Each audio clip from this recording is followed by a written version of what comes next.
Hello Wildcats, this is Miss Ivy coming at you from Monday's Marvelous Book Talk. Today I'm sharing with you the Golly Whopper games. So in the spirit of the Olympic Games, I wanted to get something that has to do with games.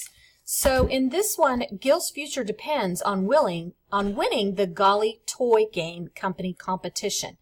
It is an ultimate competition, and if he wins, his dad has promised that he and his family can finally move away from all of the gossip and false friends and bad press that has plagued them ever since the incident.